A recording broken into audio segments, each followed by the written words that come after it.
Yeah. One moment, sir. We'll check our speakers queue. And If not, we have one speaker's card for general public comment. all right, let's take general public comment so we can get that out of the way, then close it right away. Yes, sir. Who is that? Oh, this is not sunk. Leon Leon. Slomovich. Please come forward. So speaking on a non-agenda item, on general public comment. Actually, I was hoping to speak on an agenda item because Okay, which one, sir? item number 2. Okay, we'll hold you up. We'll hold that on the desk for you, okay? We plan on, Also for both, I'm listening on both just so that I have more time to talk on the issue. perfect. Okay, so with that, on general public comment, we will close that. And do we have, if I can direct your attention, Mr. Gregorian, to the agenda.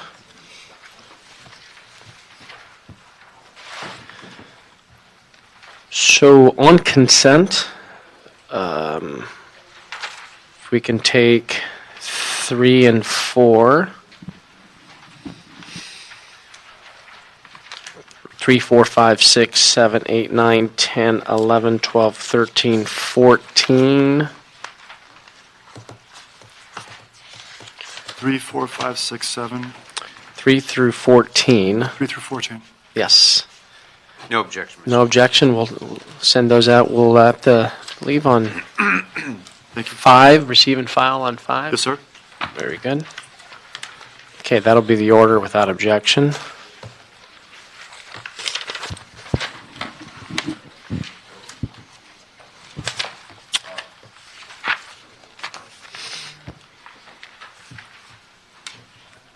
Okay, let's then take item number 1. If you could read that item into the record, Mr. Clerk, that'd be helpful. Thank Good you. afternoon, council members. John White, Office of the City Clerk. Item 1, motion Blumenfield Buscaino instructing Los Angeles World Airports to report relative to the feasibility of establishing a program at LAX to allow for priority entry at security checkpoints for passengers who arrive via public transit.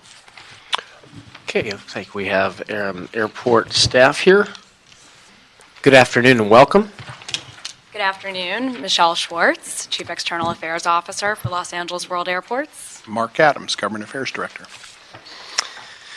So this was triggered by Mr. Blumenfield on establishing priority access program at LAX security checkpoints. We've seen this done in our neighbors to the north in San Francisco. And They're just getting ready to They are. start Okay. such a program. Logan Airport in Boston has a program going currently, and I think San Francisco is hoping to start piloting it this month. Now that we're Okay. in February, yeah. So that pilot program hasn't launched yet. Do we know, does our airport have any initiative or programs planned in place to encourage public transit use and prior to the opening of the automated people mover? Absolutely. That's something that we have already begun promoting public transit options. That's something that we did with a good amount of success during Thanksgiving and again during the winter holidays, and plan to continue to have those kinds of promotions and to really encourage people to use public transit.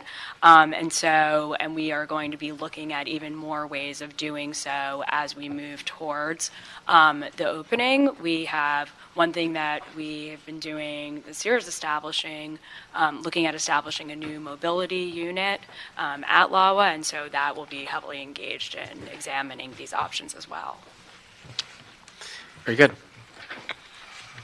And do you, with the launch and the opening of the Crenshaw line later on this year, do you think the airport would be ready to launch such program?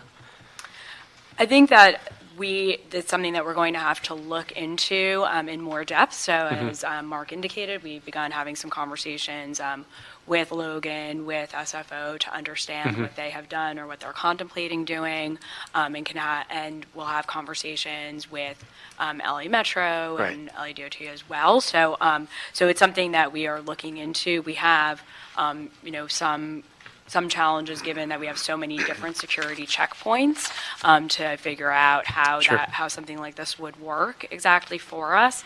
And I also would note that we have very good security screening at LAX. That although we are by far the airport in the nation with the most screening that takes place.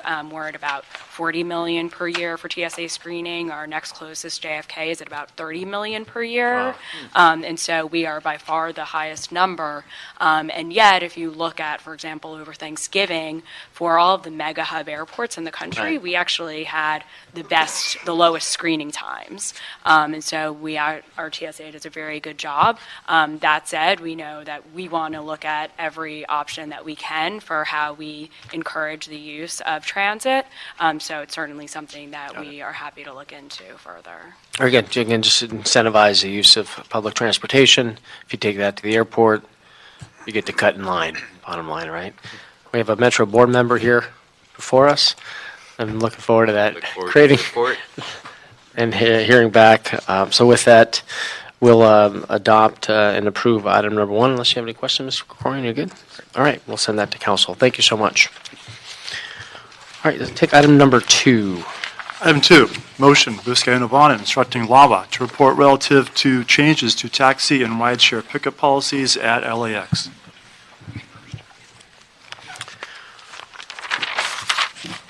Okay, so with that, we continued this motion from when we last heard it in December. We heard that LA Exit was moving smoothly after some kinks.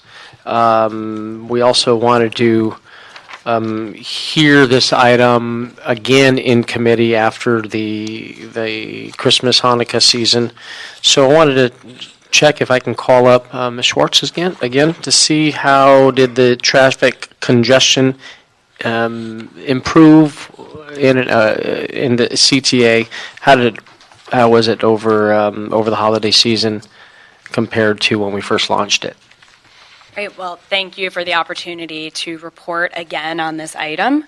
So I think that one thing that will help is to show the current state of the central terminal area. As promised, there is a lot of construction going on and a lot of constraints. So here you can see on the lower level, these are some of the areas where there's only the one through lane for traffic for the buses and shuttles that are using those inner lanes. They have, because we've bumped out the terminals on one side for the construction that's happening there, and also bumped out the curb on the other side at that median where people are now waiting for private vehicles. You can see that in several places there's just that one through lane, and if you look in the lower right, that's where a pedestrian crossing the street or crossing that lane has held up 5 buses. So that's something that we see with some regularity. Here you can see on the upper level the construction that's taking place there as well. Similarly, in numerous places, we've bumped out the curb for construction.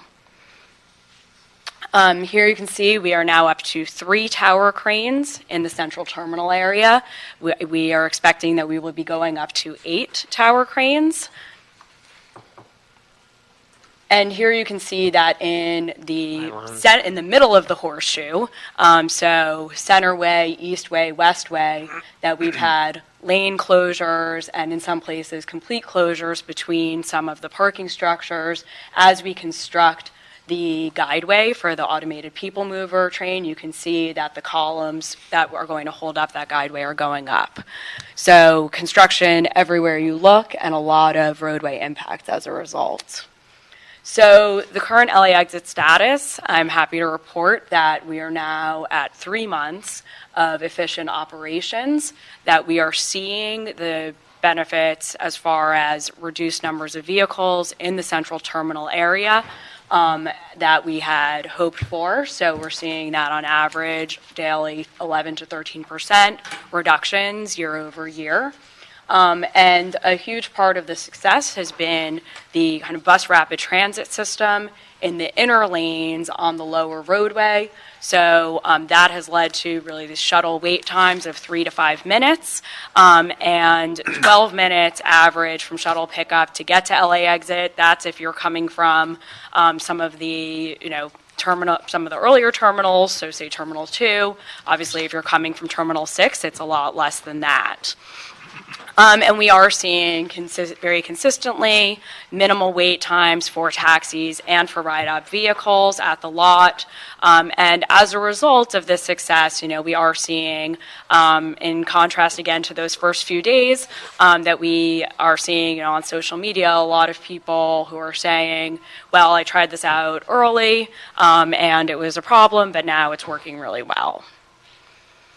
And over the holidays, we also were pleased with how not just LA Exit, but our traffic worked. Of course, as anticipated, we had heavy traffic, but things generally moved pretty well along. We did a lot to warn people and prepare people. The super peak messaging got a lot of coverage and helped people be prepared to arrive early. And we also really, doubled down on transit options and in publicizing those options as well. Can you go back one slide, please, Michelle? Absolutely. So on the say if the shuttle gets to Terminal 1 and 2, and by the time it gets to 7, the shuttle's packed. How are you addressing that by the time it comes all around CTA and ends in Terminal 7? Right, so thank you for that question. This has been one of the critical aspects of the success, which has been that those shuttle routes are stopping at a maximum of 2 terminals. So some of the shuttles only stop at 1 terminal, some stop at 2. So when you get on the shuttle, you're either got a straight shot to get to LA exit, or you might stop at one other terminal. And that's a way that you make sure that, one, the person who gets on at Terminal 2 isn't sitting and stopping at every single terminal and having an inefficient time getting there, and that, two, the person who's at Terminal 6 is not watching all of the shuttles pass them by. And so that's something that we have done some education on, because in the beginning, people were frustrated. They said, oh, shuttle just went by me. And so we've done a lot to educate the public and make sure that they understand that the shuttles are on dedicated routes. If that shuttle has gone by, it's because it's not supposed to stop where you are, and another one will be by very, very shortly. Okay. And so over the holidays, we were pleased with the results. So I'll go through some of these. So this is, I apologize that these lines are a little faint, but we did see that the vehicle entries in December and in January are down significantly from the prior year. So in December, we had an 11% decrease year over year, and that was even with the Sunday and Monday after Thanksgiving being in December. So those were, high volume days, as they would be in any year, but we still saw that 11% decrease for December year over year, and on some of these peak days. So this is showing, what it looked like on some of our heaviest traffic days.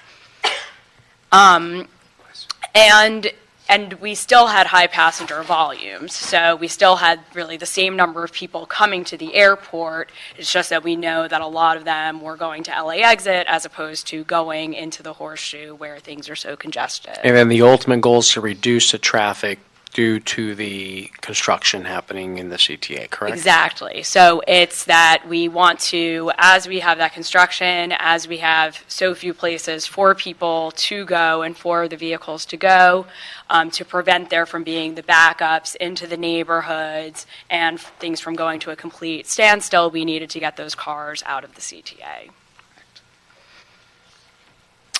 We were also very pleased that we saw a large increase in flyaway ridership over the December-January holiday period. So overall, a 21% increase year over year.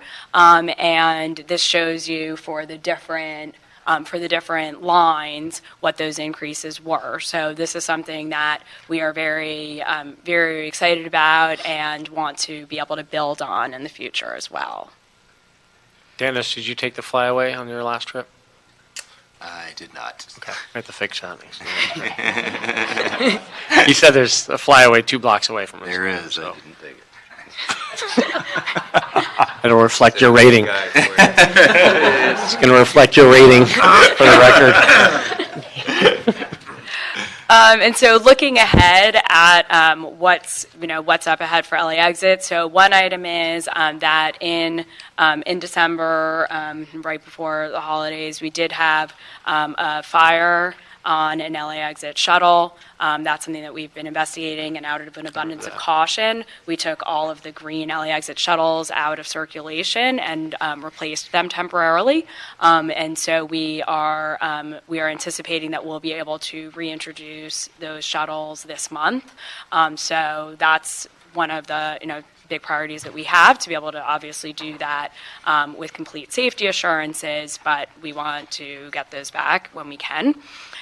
We continually are assessing and identifying ways that we can improve LA Exit operations. That includes, some of the suggestions that we've received from taxi drivers and, some concerns that have been identified. And so we're constantly looking at how we can improve those operations. I mentioned the flyaway increases that we had seen.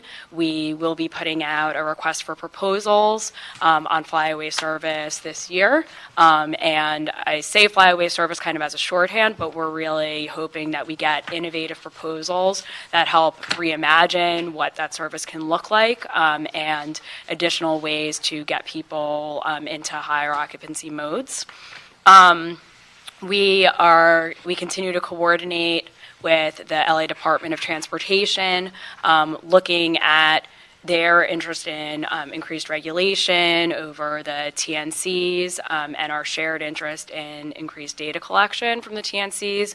So that's something that is high on our list, as well as the renegotiation of the non-exclusive license agreements with the TNCs, because we'll have the first one of those that will expire this summer. So those are all things that are high on our list as we're looking at our ground transportation. Okay, I know since the launch of LA Exit, there was issues with the lot size, and you've since increased the lot size. Do you anticipate increasing it more based on what we see today? So right now, the lot seems to be working very well at the size that it is. We are looking at, we have some additional space there, and so we're looking at, what would be the optimal uses for that space. We don't have any immediate plans, though, to increase the size of LA Exit. How about we're hearing cell phone connectivity at the lot? Passengers are not able to connect and use their cell phones. Is there opportunities there to expand the Wi-Fi connectivity there? That's The lot certainly, size? and I know that we had some issues in the early days, and then also when we opened that expansion, we had to work on that connectivity. That's not an issue that I had heard of recently, but it's certainly something we'll look Okay. into and get If you back to can. your office to let them know on that.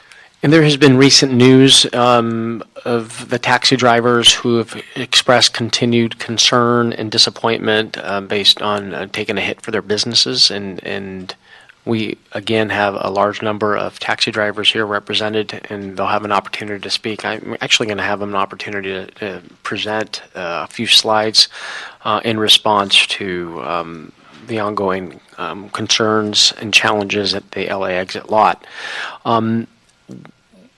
The issue of fairness and equity, I struggle with hearing the fact that the TNCs, Lyft, Lux, Uber Black are allowed to get into the CTA. To me, that's not fair. That is, I believe, still a challenge. I know taxis are evolving and trying to compete on using application-based software still. But what's your response to that? I mean, how fair is that when you are allowing Lux, Lyft Lux and Uber Black to in the CTA and still not taxis? Yes, and thank you for that question. I want to say, that I, shared concerns and have spent, a lot of time speaking with taxi companies, taxi drivers, and certainly, we are very sympathetic to their concerns.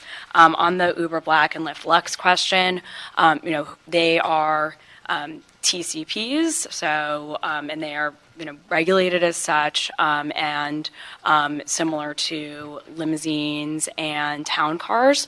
And so, historically with the limos and town cars that were the historic TCPs, they have parked in the structures, and then gone in to pick up their passenger, and we see them with the signs and doing that, and so it has not been the same impact on the curb as with other modes. Now, we understand that that's not necessarily the case for an Uber Black and a Lyft Lux, and there are requirements, under those TCP licenses that need to be abided by.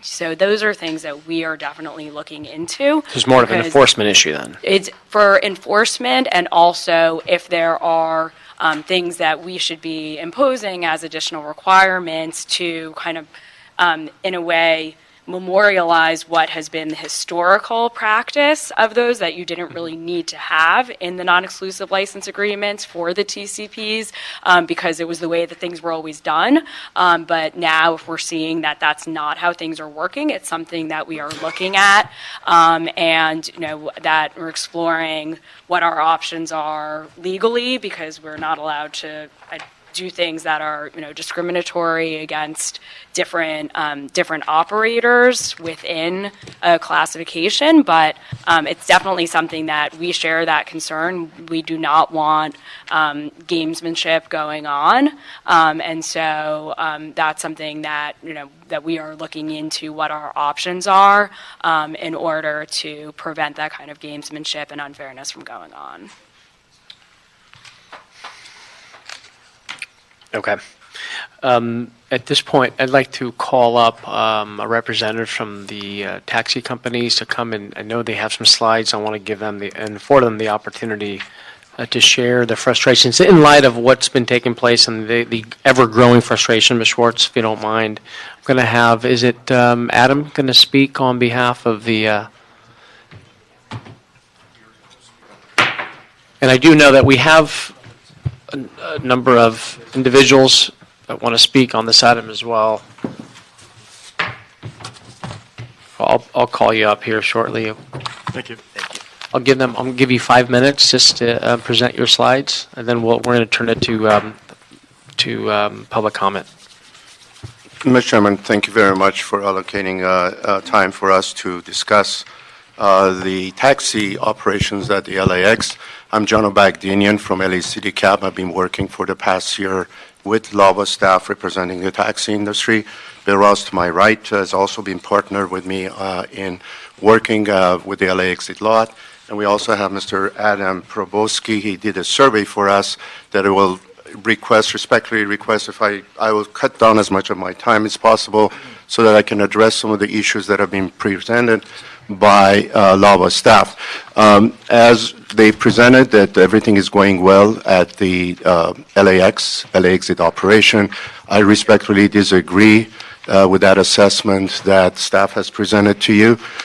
We have certainly major issues with the reduction in the number of trips. As I can show you from these charts, we did it 3 months, same way that the LAWA staff has done an evaluation. The number of taxi trips that are showing in blue before the relocation, every day of the week, Sunday through Saturday. And we also compared the number of trips during the weekdays. If you can see at the bottom of every one of these charts, we lost 39% of our trips on a Sunday, which is the busiest day of the taxi operations. We lost 41% of our trips the day that we relocated to the new lot. So the advantage the customers, taxi customers had, they would come out of the baggage claim, they could get a taxi, regardless of what the price is, which could be argued. They will have that advantage for families, seniors, and disabled people. This is the impact to the taxi driver. This is why these taxi drivers are here. This is why the taxi drivers have been protesting in the last 4 months. We knew this was going to happen. However, we work with LAVA to see if we can come up with a solution. Since the relocation, we were told all the time, and you saw some slides, there is construction in the CTA. Well, those construction pictures that you saw, that doesn't mean at every terminal you have a single lane. This is a copy of, I've presented a copy to you. This is the CTA. There were 8 taxi stands in this CTA. Each one of them had capacity for 6 vehicles. Those taxi stands are not, they're still intact. They're where they are before. We went out and did, after the relocation, after they widened the curb, I personally look at the sidewalks to make sure the sidewalks were wide enough so passenger with baggage can go by. If there's a taxi stand, they can stand in the taxi stand. None of these locations, we even reduced the size, we relocated some of the taxi stands, so we can show that Terminal 1, Terminal 2, Terminal 3, Bradley Terminal, Terminal 4 and 5, we can still have the taxis. Even if the concern is about the shuttle times and impact to the shuttle times, we've offered that taxi stand number 1 and 2 and 3, when taxi passengers are being picked up, there are still openings in the median curb that these taxis can exit into the main line and exit, if that's what the law prefers. Or they can exit to outside at Terminal 5 or at Terminal 7. Please look at the Terminal 7 location. There is a taxi stand. They used to be there. That's at the end of the CTA. There is no reason to be concerned about any impacts to the LAWA traffic for Terminal 7. It's a no-brainer. We can enter from Sepulveda. We can exit back without even any impact. We've requested that from LAWA staff. We've also presented LAWA, and this is a copy. I'm sorry. You also have a picture.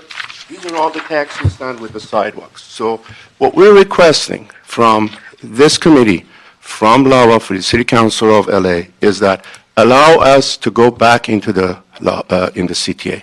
Let us try it for 90 days. Give us a chance to show you that it's not going to impact your shuttle times. At the minimum, let us start at Terminal 7, because that's not going to have any impact whatsoever. We have even offered that we can cap the number of taxis because our dispatch system can limit the number of taxis. Unlike TNCs, who have unlimited, whether they are Uber Black or Luxury Lyft, they have no limits to pick up passenger at the curbside. We can impose our own limit, 300 to 300 at the peak hours, and if that doesn't work, we can make some adjustments. And if that any one of these terminals there is a construction that curb space is blocked, remove that taxi stand. We will have people board the LA Exit shuttle, go to the LA Exit lot, and they can be picked up by the taxis at that location. Thank you for my time. Thank you. Bills, a couple minutes. Yes. Good afternoon, council members. Prior to last October, this industry had a sustainable business that was built on 3 pillars. One was the remaining retail business that the taxi industry still had. 2 was a growing account business, paratransit and the like. And 3 was the all-important airport day. The changes at the airport have been the equivalent of kicking one of the legs out of a 3-legged stool. For the first time, we have driver owners leaving the industry. Last week at Yellow Cab, we had 12 driver owners leave the industry. If you guys read Steve Lopez, he interviewed a driver who said, I love Yellow Cab. If they fix this, I will come back to Yellow Cab, but they're leaving the industry. These are some of the hardest working people in Los Angeles. They provide an essential service to the city, and they deserve your support.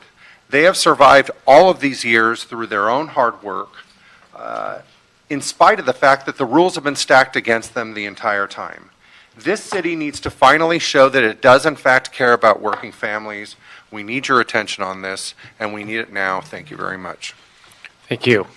And how long is your slide presentation, sir? I'll keep it to 3 minutes. If Okay. that's okay with you, Very good. or so. So my name's Adam Probalski. I'll skip the credentials of my firm, which Go ahead. include working for the city of Los Angeles at some point. But we conducted a survey of people who traveled through LA Exit and people who had heard about LA Exit. So not necessarily people who had experienced it, but understood the scheme under which they would have to travel if they were going to go through it. It was 500 people in Southern California, mostly Los Angeles County. So first, some interesting data we found. One is 68% expect to find a line of taxis waiting for them. It's kind of standard fare at airports. That's what the people in Southern California agree. They were expecting to see taxis waiting for them at LAX. Interestingly enough, women are most likely to believe that there should be taxis waiting for them. And then you can see majorities all across the board, Latino and by ethnicity and by age group as well. I'm moving quickly, and that is an interesting-looking slide. The PowerPoint does fun things. Here, we're telling you that 73% are likely to find an alternative if there aren't taxis waiting for them. If they're not, If there are not taxis waiting for them, Right. they're going to look for an alternative. Got it. And then you can see across the board, based on the different gender and age and ethnicity, the majorities are strong. So, and I apologize for the PowerPoint not being so pretty. This slide, when we send it to you in better format, will show that 75% think the taxis should be allowed to return to pick up passengers outside baggage claim. They want it to be there. Vast majority, right? We don't get majorities of people agreeing on almost anything in America today. 75% say there should be taxis that should be allowed to be returned to the curbside by baggage claim. And then 57% agree that taxis don't cause traffic. And most important, I think, for me, and I think you brought this up earlier, Council Member, was this idea that there's this massive disparity when it comes to the potential for people who have more limited means to get a car at the airport, at the curbside. You have the ability to get a rideshare car, a nice, pretty town car or SUV, but that grandma who gets off the plane from Tampa and can afford to and has the technical skill to get that Uber Lux or Uber Black is at a great advantage to the grandma that gets off the plane from Tampa and doesn't have necessarily the technical skill or the means. The cost of getting to right here from LAX is $100 basically from Uber Black. It's $46.50 regulated by the city to get here from the airport. And you can't get that from curbside at all, anywhere near baggage claim for that grandma with limited means. thank you. Thank you, We have members of the public to speak on this item as well. And Mr. Corcoran, if you have any questions for the panel, feel free to bring them up. We'll go through them. Is it McConan? Please come forward. Jano? Oh, you already spoke, yes. Adam? Okay, Adam.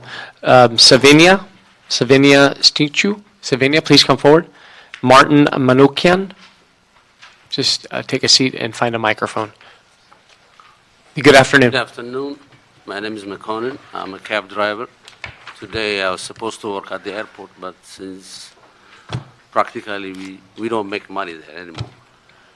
For example,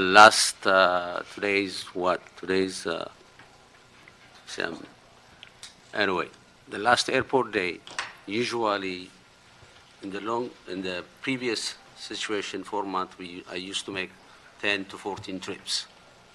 The last one was only 5 trips. You wait 1 hour and 40 minutes at the holding lot, and then you go to the LA exit line, you have to wait longer time than the Ubers and the Lyfts and all that. We are sandwiched between them, and it's easy for the customers to go, how much is yours? Obviously, the Uber and the Lyft is cheaper than us. They come to us when it is the surge time, when the charge them a lot of money, they come to us. These are only the Manhattan Beach and all. Because of this, Thank you. we're going down. But I have one important thing I just want to tell you. Go ahead, quickly finish. A friend of mine, he changed transmission on October, and then December he had changed the engine, and now he couldn't find money because he exhausted all his savings, and he couldn't change the analytic converter. Thank you. And now he's out of business. Got it. Thank you for It sharing. is a very dire situation. Please do something about it. Thank We you. are humans. We are Understood. going down the hill. Thank At the you. end of the tunnel, if there is a light, okay, but the way she presented it, I don't think so. Okay, thank you. Sylvania? Hi, my name is Savia Anastasiou. I'm working with the Bell Company since 2011. I try my best to do a good customer service. I never have a DOT complaint or a ticket. On 9 years working for taxi company on LAX, I develop a lot of relation with the customer, and they become my personal customer, and I become them taxi driver, personal taxi. They come, a lot of people from Europe, from all over the world, and included people from United States. And lately, they don't want my service because they said it's very inconvenient. Most of them, they are elderly people, people with disability, or moms, they travel with them kids with a lot of luggages. And they said, it's very hard for me. How I'm gonna to get in the bus? Who I'm gonna to leave? I have 3 kids. Who I'm gonna to put in the bus and all that. So they become a very big issue. And they said probably I need to go to different airports. Thank you. What is more? Thank you. So I'm losing my business 50%. I'm losing my mortgage. I don't have no choice than to Yeah, keep I'm also concerned about passenger experience as well and losing those passengers to other airports. This is why we're shedding light on this issue. And is it Martin? Yeah. Hello, Council. My name is Martin Manukyan, LA Yellow Cab President. I do represent more than 1,000 drivers within our corporation. Just a few comments. This LAX IT lot is not a success. Passengers are complaining and the airport is ignoring them. Airport spends more money for this lot and the passengers hate this lot. We are losing passengers because they are going to block car service, which makes them pay even more to be able to pick up at the curbside. We pay directly to the city. TCP, like Michelle indicated, pay to the state, and basically they get advantage over us. So we are losing our livelihood, and city looks terrible in the process. The taxi industry is suffering because Lava is unresponsive to its passengers. We demand to be back to the curbside. For the airport to require people in wheelchairs, seniors, and large families to take shuttle to taxi is outrageous. Our customers are complaining all the time. The airport is wrong, that we're the main cause of the traffic. If you will have any time to go circle through the curbside, like Jano said, we watch that. I mean, there is a lot you. of ways to manage that. Thank you, so sir. much. Thank you. I hope you can support that, basically move that motion, which I support Thank within you. my corporation as well. Thank you. Mohammed Porestegar, followed by Daniel Klein. Please come forward. Followed by Leon Smovic. Please come forward. Good afternoon. Good afternoon. You heard most of the story from the management, taxi management, and the issue. The real problem is drivers don't make money. And if you continue like this, they're going to be out of business. And especially wheelchair van in our company, we served last month more than 1,000, but they're dropping one by one. And we have to serve the citizen, My suggestion is, please, take a look what the suggestion is. At least allow us to get back for pilot program to be LAX. Then you see we are not contributing at LAX traffic based on the Lava chart. Please consider, because driver losing every cab company every day, every single day, and they don't make money. And they invest all entire the money for the support their family. They cannot support their family. Also, they cannot do anything for their retirement with this business. Thank you. Thank you. Daniel Klein. Good afternoon, members. Good afternoon. I went on the Uber website to see what they advertise, and they advertise if you prefer a more convenient curbside pickup, request Uber Black. That's the company that you've licensed, allow them to pick up in the LA exit lot, and they found a go-around to your program. And that's not fair to taxis. Taxis have a franchise with the city. They support the city. When there are emergencies, we give free rides. When there are fires, our company offered free rides to whoever needed to get evacuated. When 9/11 hit, it was the taxis that serviced LAX because it was safe. And to think that a different company that doesn't have that same relationship has a better priority at LAX is inconceivable. And I appreciate your consideration. Thank you. Leon? I'm a taxi driver for the Independent Taxi Owner Association, a board member and president of Taxi Workers Association. The decision to move taxis outside to LA exit lot was never a logistical issue despite lobbyist protestations. It was always a political one. The burden sharing should not fall only on the taxis and the disabled people. It should be shared equally to everybody, with everybody. Some raw numbers. According to LAVA, taxis made almost 250,000 trips in October 2015. That dropped to just over 120,000 in September of 19, and expected to drop to 60,000 this month. TNCs, LAVA reported in August of 18, made 25% of the traffic. When we had our demonstration in LA exit lot, they reported to the press that it was 28%, but their numbers for September of 2019 say they make up 30% of the traffic. In fact, that change year to year is more than the total traffic of taxis inside the airport. TCPs, which is limos, take up about the same amount of space, and they're actually classified as charter party carriers, the same as Uber and Lyft. Thank you. It's the same classification. Thank you. And rental car shuttles, according to our numbers, when you take vehicle sizes into account, take up 9% of the traffic. Thank you. It has nothing to do with taxis jamming the airport. Paul Singh, last three speakers. Paul Singh, please come forward. Saeed Rahman, and Smoljar, Yevgeny Smoljar. Good afternoon. So Paul Singh's not here? Okay, thank you. Go ahead, sir. Good afternoon, respected council member. Since the taxi cabs relocated to the LA exit lots, I lost approximately 40 to 50% of the business. I'm working more, less money, and I have to borrow money to cover my expenses. As you guys know, that financial hardship is a disease and it's spreading very quickly among the taxi drivers. And I know you guys have the cure. Please help us. Put us back in the curbside pickup so at least we could make some money and make a living so we could survive. Thank you. Sure. For the last 30 years that I live in this beautiful city, I spent it in taxi industry. And it's all about people who comes to LA and they want to see LA and the tourists who comes here. The first experience they get is troubles in LAX. They couldn't get a cab, they couldn't get an Uber. Some people don't know what Uber is. We've been here for 30 years. We've been servicing this city, and it's all about people who comes here. Yes, we're all in a deep, deep financial struggle because we're competing with the companies who has a lot more money than we are.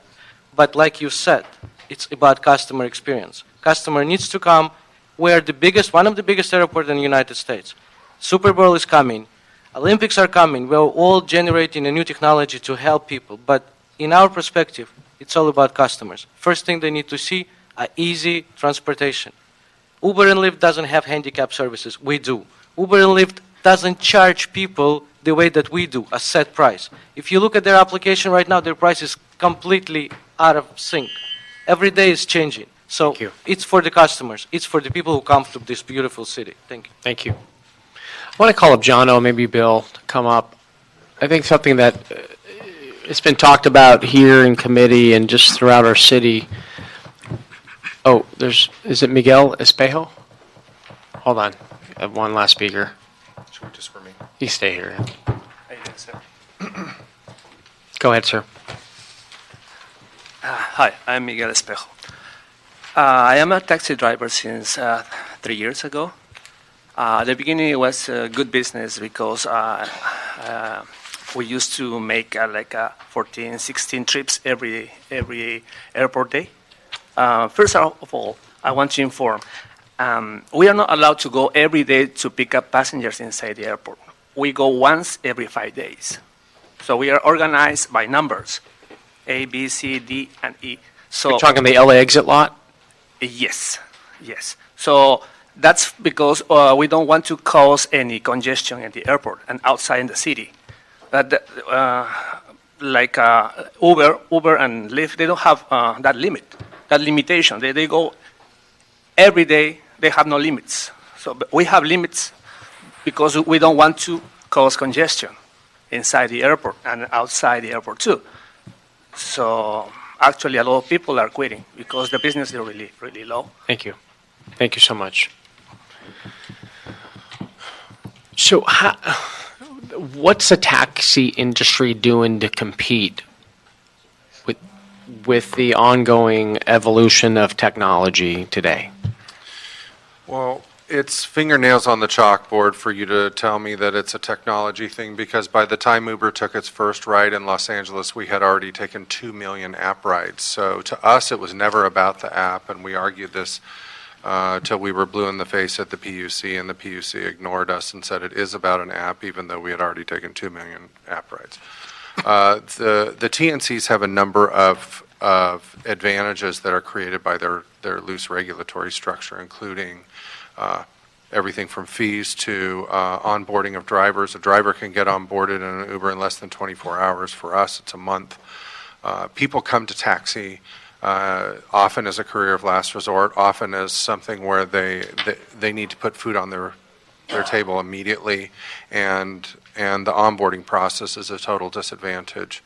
The pricing being set by the city has also been a disadvantage when you put it against the fact that they raise money from Saudi Arabia and Wall Street dollars, and we all know that they're losing billions, and every single trip. So is what are you subsidized. doing to market the fact that you so- have a fixed price from This is one of the- LAX to downtown LA? Yeah, so this is the one of the points that, and I'm glad you asked, because Yellow Cab right now is in the middle of a multi-$100,000 technology changeover, and I kind of want to go to the council and say, just give us a chance. But at the same time, we've got LAX, and we're losing shareholders by the day, and we're not going to survive even with this technology changeover. There's a number of things that the taxi industry needs to do to address the passenger experience. The meter, which has been a hallmark of the taxi industry for decades, it turns out that if you survey passengers hate the meter. They don't want to see it click away. It gives them anxiety. They just want to know the price. So we're coming up with systems that allow a customer to get a price immediately, whether it's a street hail or an app trip or a phone order or an airport trip, where they can get their price up front. What you have to do is you have to break it down. You have to look specifically at what are the barriers. Are we going to be able to compete with Wall Street dollars and subsidized trips? No. Are we going to be able to drop our prices to where theirs are? Of course not, because we don't have billions of dollars to lose every quarter. But there are things that we are prepared to try. We're initiating a complete in-vehicle technology changeover as we speak. At 1 o'clock this afternoon, the install started. And so all we're saying is give us a chance, but when you have I'll go back to my talking points, the leg of the stool being kicked out from under you, and I'm sorry.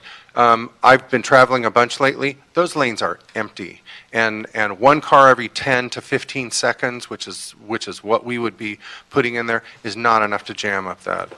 So we were here back in December. The airport folks indicated that they've dedicated more lanes to taxis. How is that working? So what they did was they extended the length of the curb in the LA exit lot. That does not deal with the flight of passengers away from the lot. Passengers are voting with their feet. I was shocked. Michelle and I get along great. I was shocked that she actually showed a picture of Twitter. So I did hashtag LAXit on my own Twitter account, and the reaction on Twitter is decidedly mixed, to say the least. And so the passengers do not want to use the lot. So extra curb space is not going to help us. What is going to help us is to put us back where we're serving the passengers who choose to take a taxi cab where they expect to see us. You understand, obviously, the multi-billion-dollar improvements, and I'm torn here because at the same time, there's so much construction going on in the CTA, and I support the airport's effort to reduce the traffic counts in and around the CTA in light of what's taking shape here. But you mentioned 10 seconds to. Throughout the years, this airport has had a lot of construction. Mhm. And throughout the years, the taxi industry has been an excellent partner with this airport every single time there was construction. So in going back to finding some compromise, Jano, you indicated that the taxi companies are willing to at least go small for the next 90 days to give it a shot, having some limited taxi pickup space in 2 terminals. Is that my understanding? It wasn't 2 terminals. We have 8 terminals, taxi stands. We reduced it down to 6 right now. And if you were to turn around and tell me on my response, can we go into 4 terminals, and at terminal number 3, Bradley Terminal, which is the busiest terminal, terminal number 5, and terminal number 7, that, as I mentioned, it's no-brainer. It's end of the CTA. Start with those 3. Even on Sundays between 7 to 11 p.m., which is the highest passenger trips, okay? Airport did a modeling. They took 1 or 2 hours of 395 out of thousands of hours that we operate at the LAX, and they modeled it and said there's going to be a problem. So all we're offering is saying, okay, give us small. We go in at certain terminals. If there's any construction, we will relocate the taxi stands. We will close it. Those passengers from that terminal get on the shuttle. And even if you're really concerned, let's cap it at 300 trips for the sake of discussion. At 300 trips, we know how many taxis have to go in. When we reach 300 in that hour, we'll shut it down. We won't set any. This is alarming, the fact that Uber is promoting curbside pickups on their website. So clearly there's some disadvantage from the taxi companies, and clearly this is not fair. So I'm going to ask the airport to look at allowing limited taxi pickups inside the CTA as we continue this, and come back to us in a couple weeks. We also have a motion by Mr. Koretz that is asking a return for taxis in the CTA, and I'm willing to hear that, and we will be scheduling that in the next couple weeks. Mr. Krikorian? Thank you, Mr. Chairman, and thank you for trying to work out some positive compromise solutions. To be blunt, I'm not in a very compromising mood. As I've sat here and listened to hardworking people who are at risk of losing everything they own, their entire life's investment, their livelihood, risk falling into homelessness, my stomach has been twisting as I've listened to this. And I want to, this is kind of personal to me because when my dad returned from the Marine Corps, where he fought in World War II, returned to this city, he found his footing when he got back here by driving a cab around this city. And so this is personal to me, but I'm trying to set that aside and just look at it as a policy matter. And so I want to take a couple steps back from where we are now and remind us of how we got here. So a few years ago, for reasons that are still not clear to me, there was a concerted push to ensure that the TNCs must be allowed into the airport. And I respect the airport staff's trying to deal with this as best they could. I don't think this was staff-driven. This was consistent with our seeming national obsession with disruptive technologies. There was a political push to ensure that the TNCs were allowed into the airport. And a handful of us at that time, maybe two of us, rose our hands and said, wait a minute, there's no such thing as ride sharing. Ride sharing does not exist. This is a fee for service, and when the TNCs come into the airport, congestion will dramatically increase because they are unregulated, and they will come in and significantly increase congestion. But we were told, no, there's ways we can restrict that. We're going to, ensure that that doesn't happen. We expressed the concern that there would be price discrimination, that this would hurt the cab industry, but also that it would hurt customers when there's congestion pricing that spikes prices up. Some of us raised the fact that people who are disabled, elderly, foreign travelers who aren't familiar with Uber or Lyft apps maybe because they aren't present in their country, all of those things would cause differentiation among passengers and create a disadvantage to all those groups. Some of us raised the fact that the cab industry is a regulated industry, regulated by the city of Los Angeles, and the TNCs are the Wild West, who will try to get away with whatever they can get away with.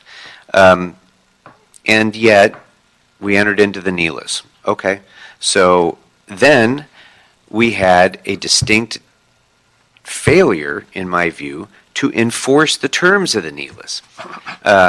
In terms of the number of TNCs that are in the CTA, dwelling, cruising for passengers, all of those things, the geofencing protections, all of those things that we were told were not going to happen, happened. And as a result, we had dramatic increase in congestion entirely attributable to the TNCs. So that was the lay of the land when we came upon this massive construction project that the airport staff is having to grapple with now. And so when all of the companies, the TNCs and the cab companies, were moved out of the CTA, the cab companies were the ones that were queuing at cab stands in an organized way that took up only 18% of curb space, leaving 82% of the curb space left for construction and other purposes. But the organized business of the cab companies was thrown out along with the chaos of the TNCs and put into the same lot and asked to compete with that. Again, in my view, a completely short-sighted step to be taken. So now we have poor customer service and an industry that's on the verge of being lost forever in Los Angeles, which means not only are we killing these jobs, not only are we losing an essential mode of transportation, but we're leaving the entire space in this market to basic traditional monopolization. Basically, this is the same as what Standard Oil did in the beginning of the 20th century, undercut everyone on price until they were the only game in town, and then jack their prices up to whatever they want. And I guarantee, as sure as I'm sitting here, this is what Uber is doing. As soon as the cabs are out of the way, they can get, after they've undercut their drivers, after they've benefited from causing their own drivers to live in poverty, after they've benefited from a complete lack of regulation, they will get rid of those same drivers and service this city with driverless vehicles and monopolize the entire transportation industry. And God help us then, when we are entirely dependent upon these Saudi-funded Silicon Valley billionaires for getting around town. So I am completely dissatisfied with any solution other than letting the cab industry back in the CTA at cab stands under regulation by the city of Los Angeles and leave the TNCs out at the LA exit lot. That's my solution that I think is the only thing that's going to work for customers and for jobs and to preserve this industry. So that's where I stand. And I appreciate that you're bringing the motion that Mr. Kretz introduced and I seconded back to this committee. I hope that we'll do that at the earliest possible opportunity. But in the meantime, I'm just going to say, this is just me speaking. This isn't a motion. But I hope that the airport staff will find every possible way to ensure that we don't lose this industry and that we have cabs in the airport to be able to service those customers who are not traditional TNC customers. Because I think anything short of that is very much hurting our image, our economy, and our service to our passengers. Now, I have one question, and this is actually for airport staff. Ms. Schwartz, please come forward. Thank you so much. Thank you. So, last November, I wrote to Ms. Flint asking a whole series of questions about the operation of LA Exit. And she was kind enough to respond to each one of those questions. And most of the questions are kind of moot now because they had to do with the rollout more than anything else. But the one thing that I did want to ask you about, which really kind of jumps out at me still from her letter, is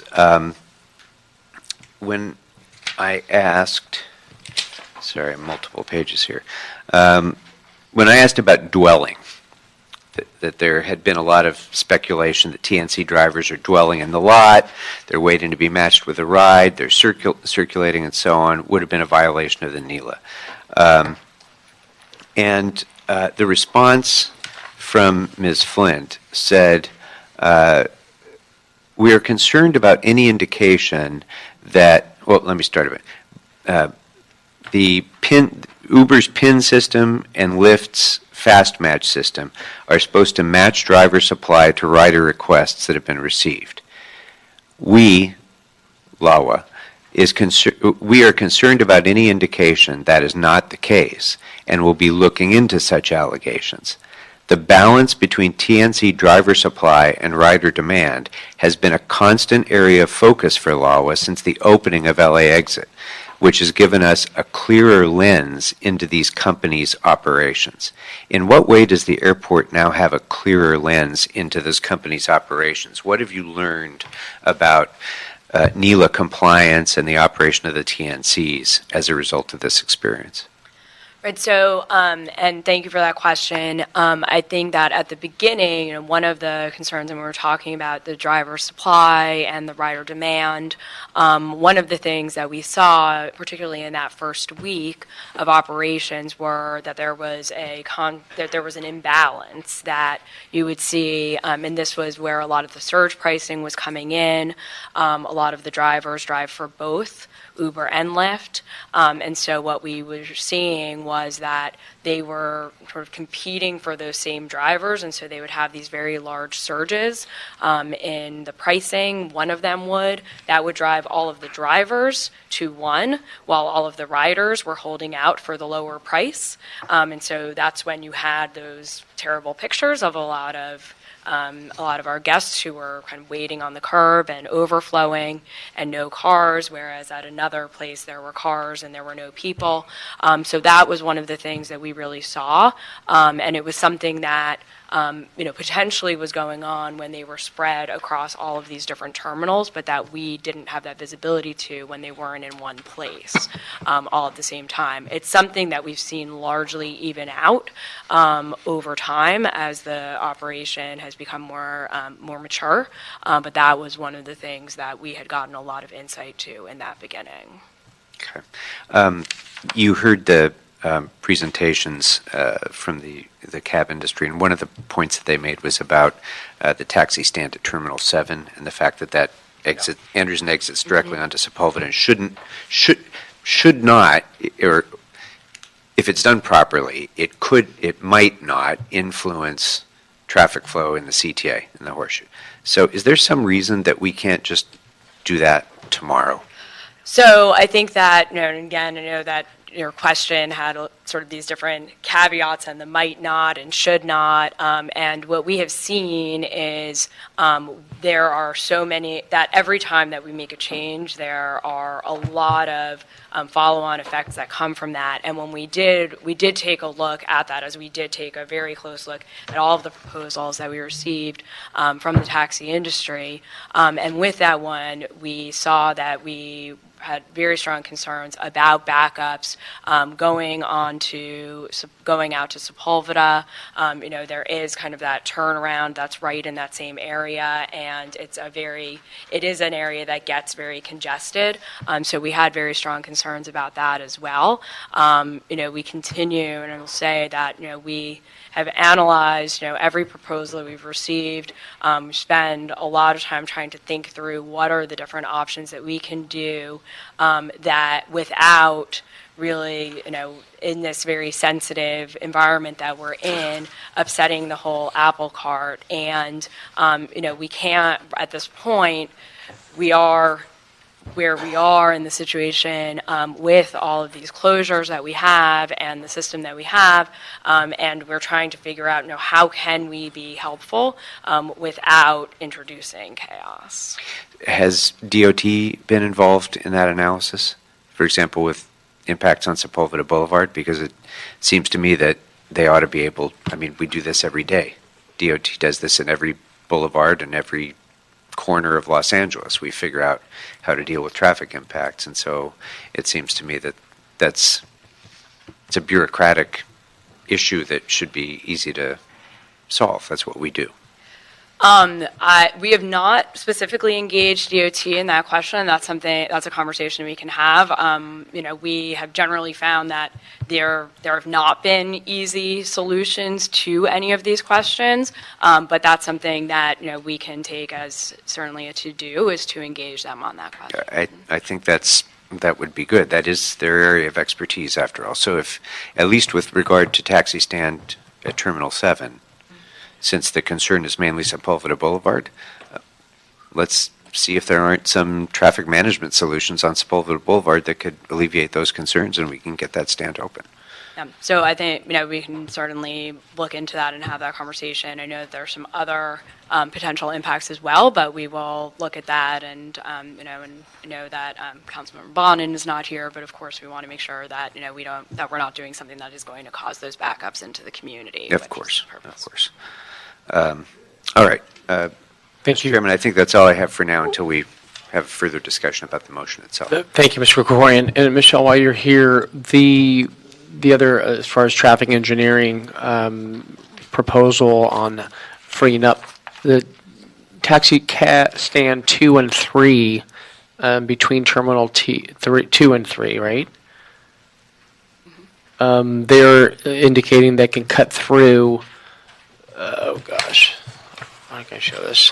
Have you looked at this proposal as well? I have, but Okay. I don't know that I've committed every little part to memory, right? They're able to, instead of passing through Tom Bradley, to cut through this route here. Is that a construction site? So yes, there are a few different points. So I think that one is that we do have some lane closures in that area because of the construction. There's also for the taxis to be able to get into those inner lanes to get to the cab stand, they then have to be able to get into. So right now, the only vehicles that are permitted to enter those inner lanes on the lower level are the shuttles, right. As well as taxi access vehicles. So LA access vehicles. So individuals who are registered with LA Access, who are handicapped, those taxis are permitted to come in there. So that's something that still does exist, but largely it's buses and shuttles that are in those inner lanes to introduce these additional vehicles, and that's something that we modeled both with the 395 number that was mentioned and Mr. Bogdanian, but also with the number of 200 taxis coming through. So, 395 we looked at because we have to model for peak times, but we also looked at, what would it be with 200? And what you see is that it creates this bottleneck for being able to get into those inner lanes, because right now we've largely closed that off. That we've got Little Century is closed off to regular vehicle traffic, and so to get in there, that creates a bottleneck, that creates a problem.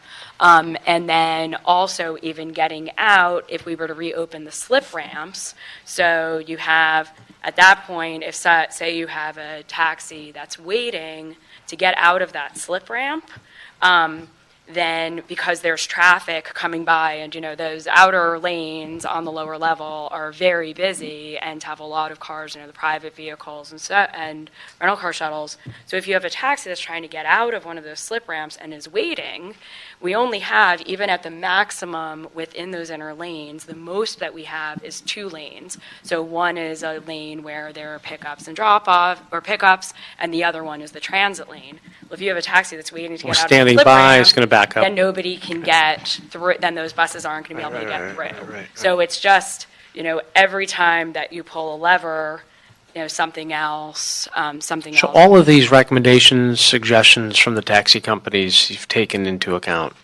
We have. We met with the taxi companies and received this proposal in early December. We spent, and we received it as a very thoughtful proposal, as you can see.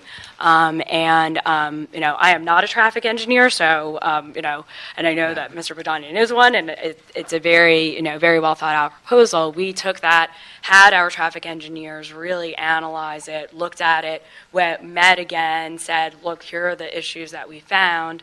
And one of the responses we received was, well, 395, we don't think that's the right number. We do think it's the right number, but we said, okay, fine, we'll look at 200. Saw really the same problems when we did that. So, we are constantly thinking about what can we do. Are there things we can do? And I know that, Councilmember Krikorian, that was a question that you asked and that you implored us to really think about everything that we can do. I want to assure you that that is something that we have taken that to heart. We want to continue working on that and trying to identify what can be done. But yes, we have been, we have spent a lot of time analyzing this proposal as well.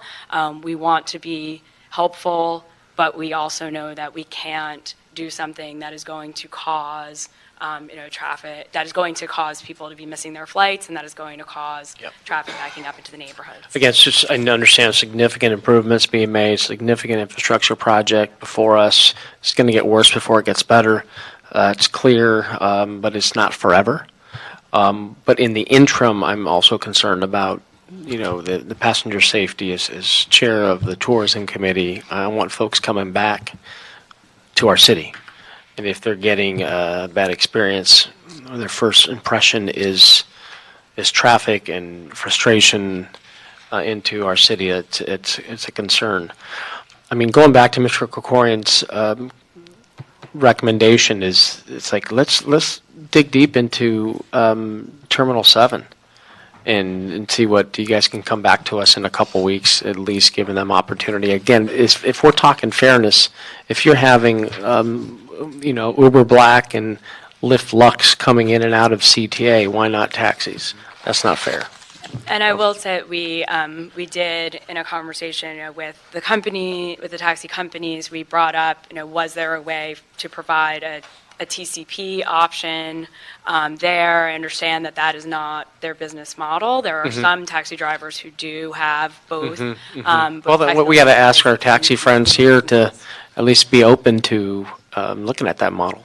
And so, we're looking, as I said earlier, we're looking at making sure that model is fairer as well. But we are trying to be creative, and we will continue to do that. I'm hoping to find some compromise here. Mr. Krikorian? Just one final point, because you've correctly a couple of times raised that issue of fairness with the black car service, the TCPs. they have figured out a workaround, basically, at a higher price. So basically, they get their vehicles in the CTA. The customer pays a higher price.